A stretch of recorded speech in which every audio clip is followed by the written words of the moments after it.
Dans le cadre de l'extension des activités de la Fondation Batanga, une fondation qui a pour objectif de changer la vie des adolescentes en Afrique. C'est un bien grand challenge, un challenge dont nous allons d'ailleurs parler tout au long de cette émission. Mais d'abord, première question, pourquoi ce choix du Sénégal? Je crois que je suis de cœur aussi un peu sénégalaise. J'ai de la famille qui est ici depuis des générations. Et je suis tombée amoureuse de ce pays à travers ma tante qui me racontait, quand elle revenait en vacances à Cotonou, comment c'était Dakar. Et moi, depuis que je suis enfant, j'idéalisais Dakar. J'aimerais même aller dans cette ville-là.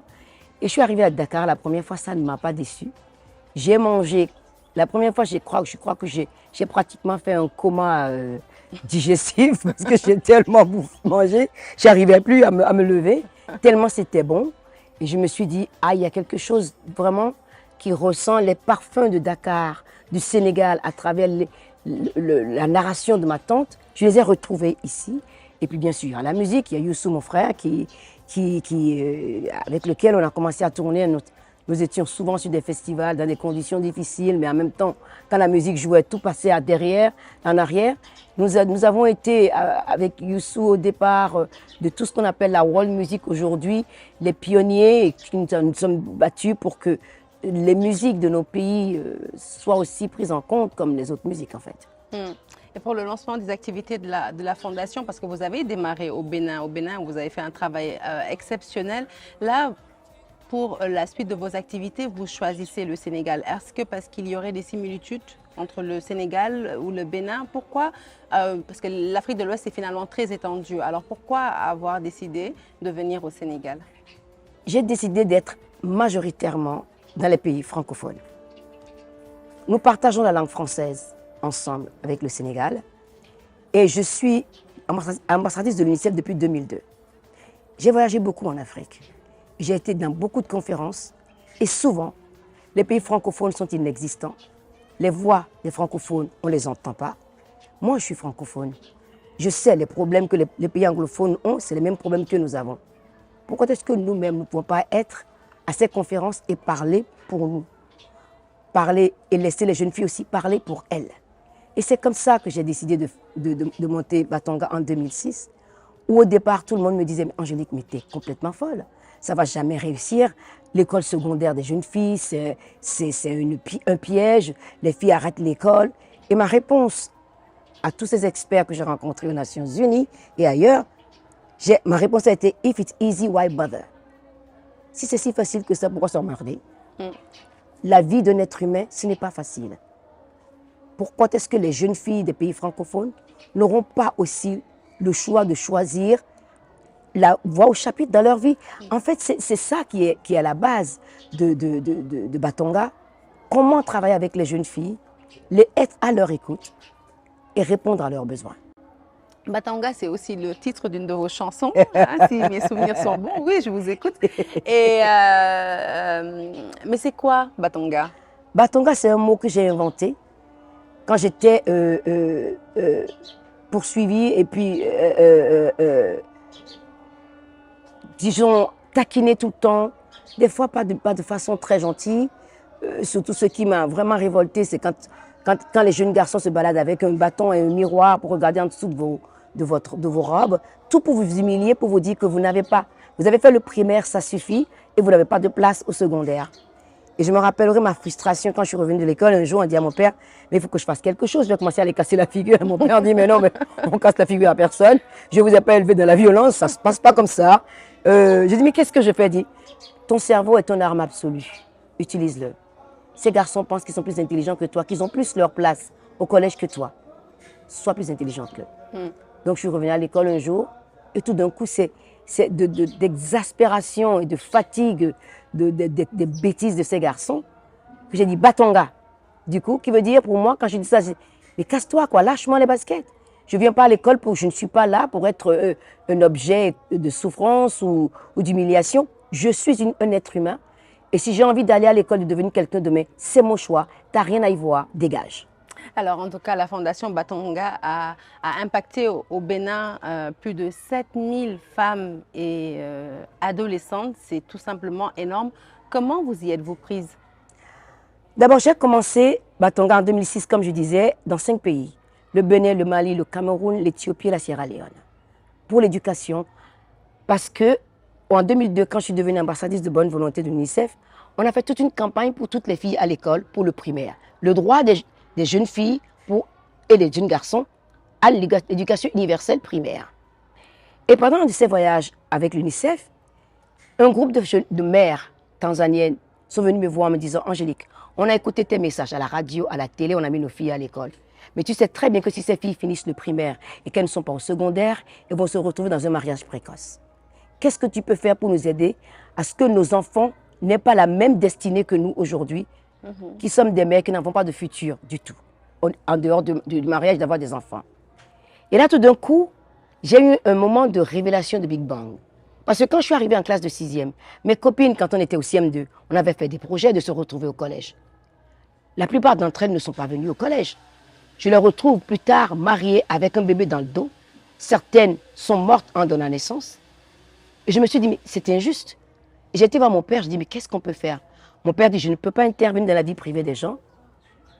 Il va falloir qu'on trouve une solution sur le long terme, mais lequel je n'ai pas de réponse à cette question. Ouais. Et c'est ce moment de me rappeler les copines, les bonnes copines que j'ai perdues, parce qu'il y a un stigma de honte qui vont avec. Elles veulent aller à l'école pour devenir médecin ou autre, elles se retrouvent mères et leur vie est foutue. Donc je me suis dit, il faut que j'y aille.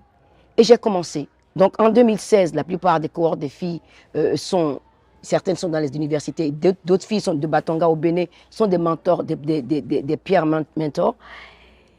Et je me suis dit en 2016, j'ai envie de faire une pause.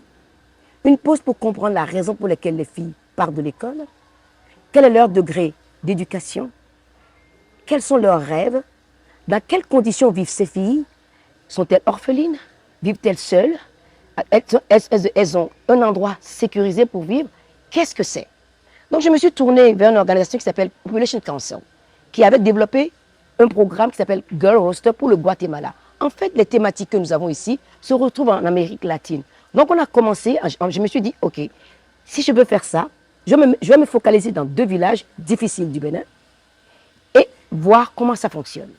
Et ce programme, on l'a écrit ensemble avec les filles en faisant le levé de données des villages. Par jour, on peut faire 5000 personnes par jour.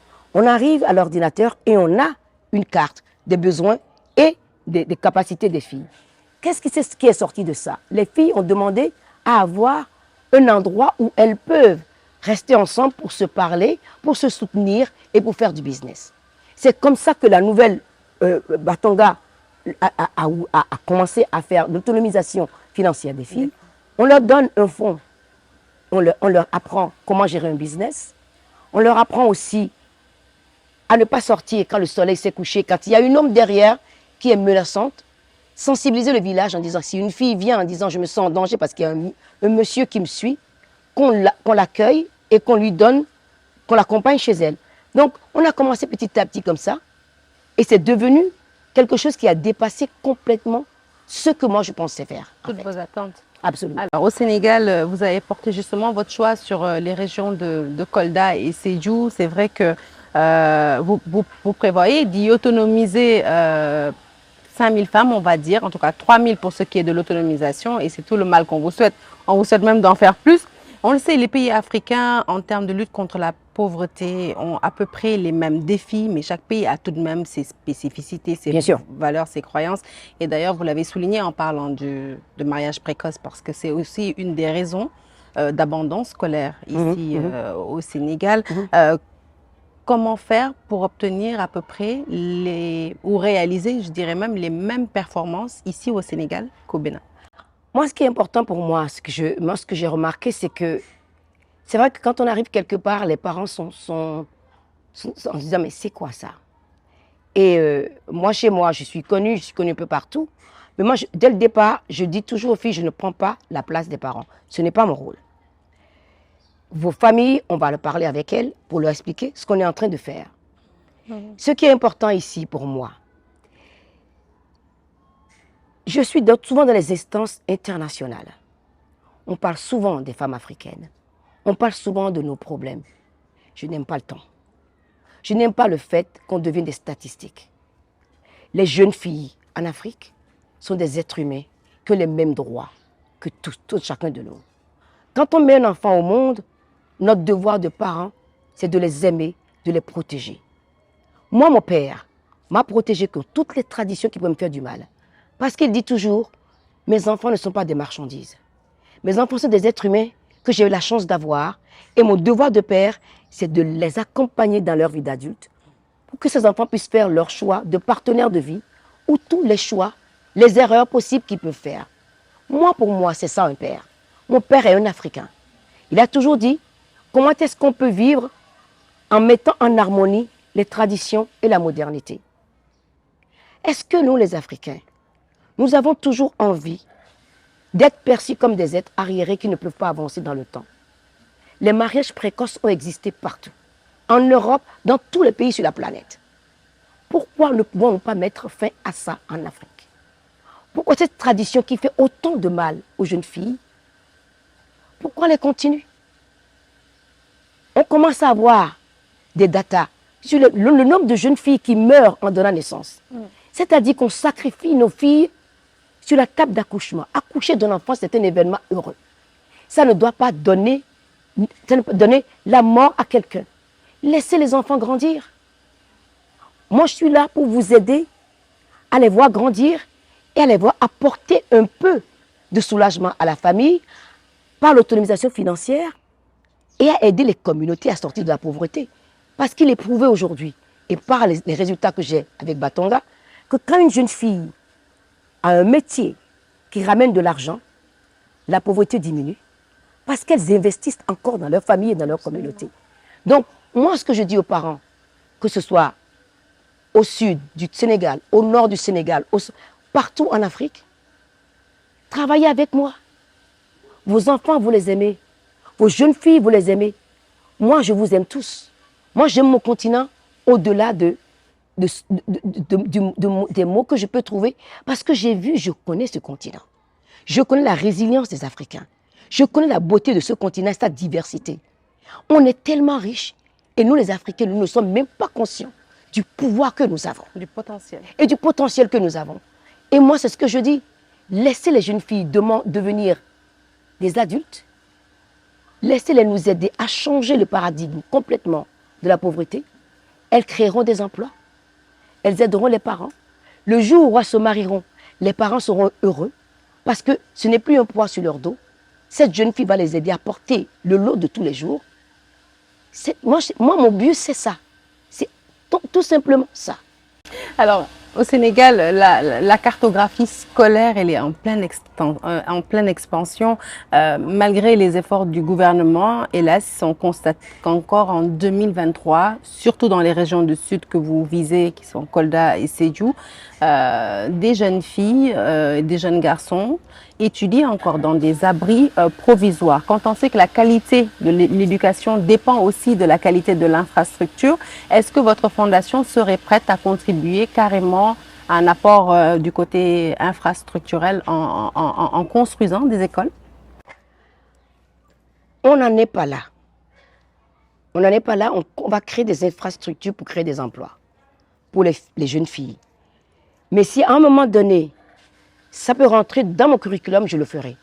S'il faut construire des écoles pour que les jeunes filles et les jeunes garçons puissent apprendre, il faut aussi à ce moment-là, construire une école, c'est simple. C'est les bons professeurs dont on a besoin. Donc ça relève de la responsabilité du gouvernement. Nous, en tant que fondation, on peut aider dans le plaidoyer auprès du gouvernement pour de bons profs. Parce que s'il y a des bons profs, les écoles, on les construira plus facilement. Parce qu'on ne peut pas construire que le contenant sans qu'il y ait du contenu. Donc, moi, au niveau des plaidoyers, on est en train d'en parler. Les plaidoyers, on peut en faire beaucoup. C'est-à-dire que chaque fois que je vais à un endroit, je prends toujours en compte les défis qui sont sur place. Quand j'ai commencé Batonga, on avait dit on va se focaliser sur les jeunes filles. Au jour d'aujourd'hui, on a dans Batonga une initiative Young Boy et Young Men. Parce qu'on ne peut absolument pas régler les problèmes d'égalité des genres sans que les hommes aussi soient pris en compte. Oui. C'est-à-dire que dans les endroits où nous allons, il va falloir qu'on travaille avec les hommes et les jeunes hommes pour leur trouver aussi une utilité, pour trouver de quoi ils ont besoin. Moi, toujours, je vais toujours en posant des questions. On a besoin de quoi ici? Comment est-ce que Batonga peut être complémentaire à ce qui existe déjà? Ou comment on peut créer un truc ensemble dans cette communauté qui soit harmonieux suffisamment pour que chaque personne ait un rôle à jouer. Ça, pour moi, c'est ça. Parce que je viens du continent africain et je sais très bien que le respect des uns des autres, c'est central. La dignité humaine, ce n'est pas un vain mot pour moi. Je ne soutiens et je ne soutiendrai jamais qui que ce soit qui viendra dans ce pays ou sur ce continent et qui traitera mes frères et sœurs, mes pères et mères comme des moins que rien. Jamais. Alors, sur le site de votre fondation, on vous décrit comme un ardent défenseur de l'égalité des sexes. Au Sénégal, pays à majorité musulmane, il faut le dire, la femme ne peut prétendre être l'égale de l'homme ni dans la religion, ni dans les traditions. Ceci explique d'ailleurs la méfiance qu'ont certaines communautés, la méfiance que les communautés peuvent nourrir à l'égard de certaines démarches jugées occidentales et en contradiction avec nos valeurs.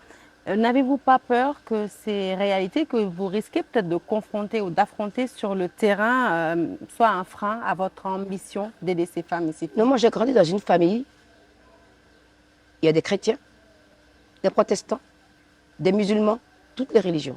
J'ai grandi en face d'une mosquée. Et les vacances, quand les vacances arrivaient, mon père disait, allez à l'école coranique. J'ai fait l'école coranique avec mes frères et sœurs, parce que mon père dit toujours, quand on s'assied là, le cerveau il meurt. Il faut que le cerveau fonctionne. J'ai été à l'école coranique. Comprenez les religions pour comprendre qu'on peut vivre en harmonie, même si on n'a pas les mêmes religions. Moi, ma foi, elle est où? Elle est dans le fait que Dieu nous a créés à son image et nous a créés égaux. Il n'est écrit nulle part, que la femme n'est pas un être humain égal à l'homme. Sans la femme, il n'y a pas d'homme. Sans l'homme, il n'y a pas la femme. Dans toutes les religions, c'est comme ça. C'est-à-dire, la femme, elle porte un enfant pendant 9 mois. Pendant ces 9 mois, le père n'y peut rien. Ce n'est pas lui qui le porte. Si on met un enfant au monde ensemble, la femme doit pouvoir être la partenaire d'un homme. Moi, ce que je dis, c'est qu'il faut qu'on fasse attention à ne pas, au nom de tradition ou de religion, trouver des arguments pour ne pas avancer. N'ayons pas peur d'avancer. Le monde évolue, évoluons avec. Parce que tout ce que le monde à l'extérieur du continent africain attend de nous, c'est qu'on échoue et qu'on soit toujours les marchepieds des autres.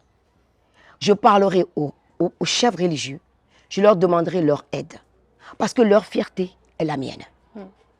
Si on réussit, si on réussit, on n'aura que nous-mêmes à féliciter. Personne. Et ça, j'y tiens énormément. J'en ai marre qu'on dit on va aller aider les Africains. On n'a pas besoin d'aide, on a besoin de partenariat.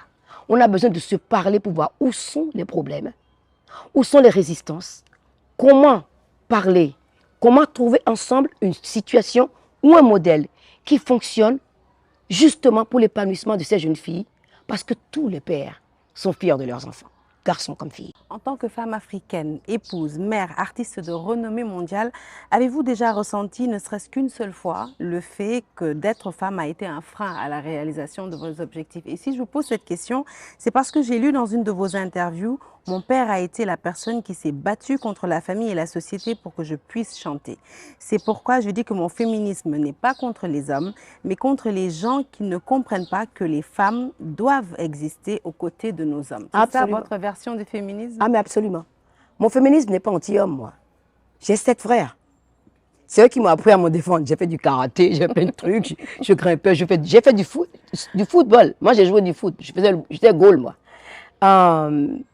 Non, moi, à aucun moment d'ailleurs, je me suis dit, je suis une femme, donc je ne peux pas. Il y a eu des artistes qui sont venus, qui m'ont impacté. D'abord, il y a mes 2 grands-mères. Il y a Myriam Makeba, il y a Celia Cruz. Celia Cruz, le seul mode il y a une musique qui est dominée par les hommes, c'est la salsa. Celia Cruz arrive, Elle invente un mot. Asukar, ça vient d'où? Parce qu'elle était métisse, on lui disait qu'elle était laide. Elle était café au lait. Et elle dit, mais votre café au lait, vous avez besoin de sucre, mes gars.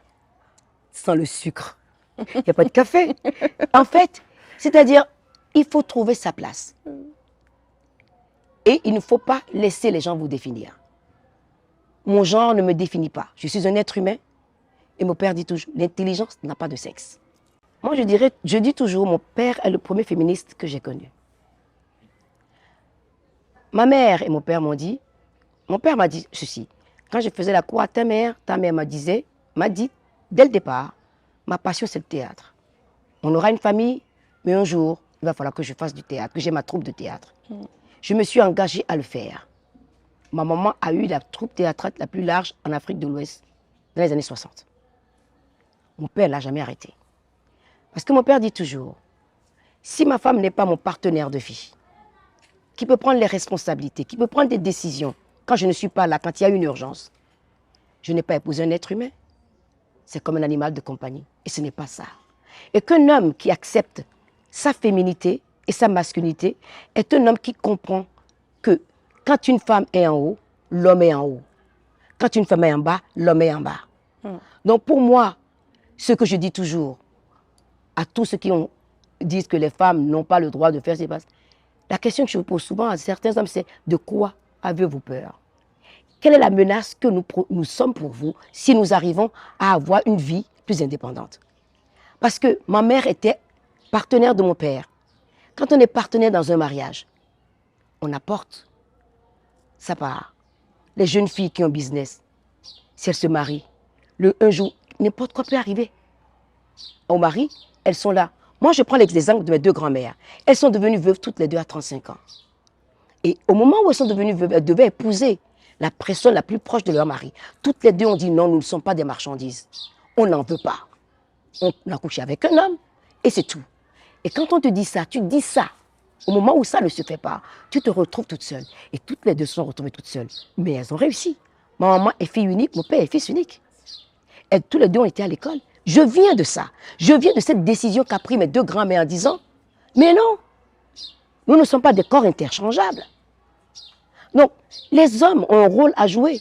Un père ne peut pas, aucun homme ne me dit, je suis fier de ma fille et laisser sa fille aller souffrir de mutilation génitale ou de mariage précoce. Il faut être cohérent. Quand on aime ses enfants, on les protège. C'est la première des choses qu'on fait. Et moi, mon père a toujours été cet homme qui s'est tenu debout en disant, eh bien, ma fille a envie de chanter, eh bien, elle le fera. Alors, on y va vite parce qu'il ne nous reste plus beaucoup de temps. Vous avez plusieurs fois été lauréate de Grammy Awards. Là, vous venez de remporter le Polo Prize. Félicitations. Merci. Vous êtes apparue dans The Woman King, un très beau film sur les Amazones du Dahomey. Vous êtes impliquée dans votre combat pour l'émancipation des femmes. Vous êtes sur tous les fronts, on a l'impression. Rassurez-moi, il vous arrive de prendre des vacances, de consacrer du temps à la famille? Bien sûr. C'est indispensable. Tous les 31 décembre, je fais une grosse fête et toute ma famille vient de partout. Je passe 2 jours à faire à manger et puis, mais on déconne. Hein. On lâche tout et on se couche à 4-5 heures du matin. Je me couche, j'ai mal aux pieds et tout, mais c'est une bonne fatigue. Et je commence l'année, yeah. En tout cas, vous êtes une fierté pour le continent africain. Une autre fierté pour l'Afrique, c'est notre Youssou N'Dour national qui lui aussi vient de lancer une fondation pour les industries culturelles et créatives. Comment avez-vous accueilli l'initiative de cette fondation? Quelles sont vos relations avec Youssou? Mais on en parle depuis longtemps de cette fondation parce qu'on en a besoin. Nous, ce qui se passe au jour d'aujourd'hui avec la technologie, ça va très très vite.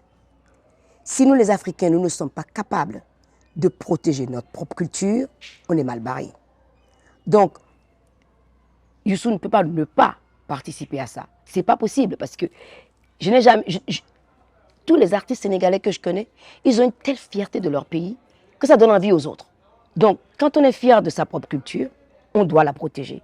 Et c'est pour ça que je suis marraine de son initiative, parce qu'on a eu cette discussion-là, pas depuis longtemps, mais en tournée, des fois, il y a des moments où on se dit, mais pourquoi? On se pose des questions, c'est douloureux des fois, d'être dans des endroits, on est fatigué, on ne dort pas, on est là. Mais en même temps, on se retrouve, on se dit, on le fait pourquoi? on le fait pour notre pays, nos pays, et on le fait pour notre continent. Parce que si on n'est pas là, personne ne le fera. Et la continuité de cette discussion, c'est de poser des actes. Et je suis très fière que Youssou l'ait fait. Alors, dernière chose, peut-être juste donner une idée de votre court séjour à Dakar, l'agenda en tout cas. On sait que vous avez 2 dates majeures, le 29 et le 30 mai. Ben, on va faire le lancement le 29 et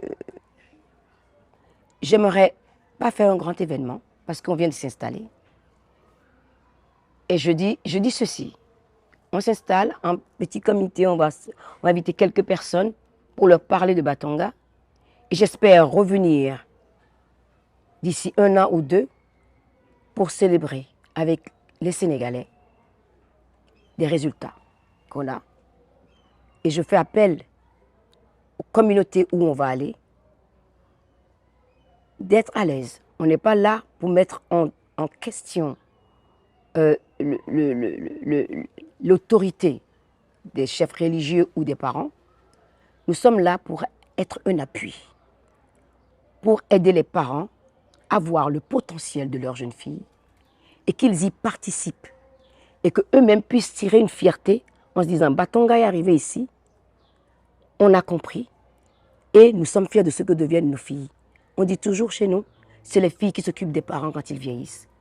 Donnons à nos jeunes filles les capacités de soutenir leur famille pour les générations à venir. Angélique Kidjo, merci. Merci beaucoup de nous avoir accordé cette interview sur la télévision Futur Média. Merci à vous de nous avoir suivis et à très bientôt sur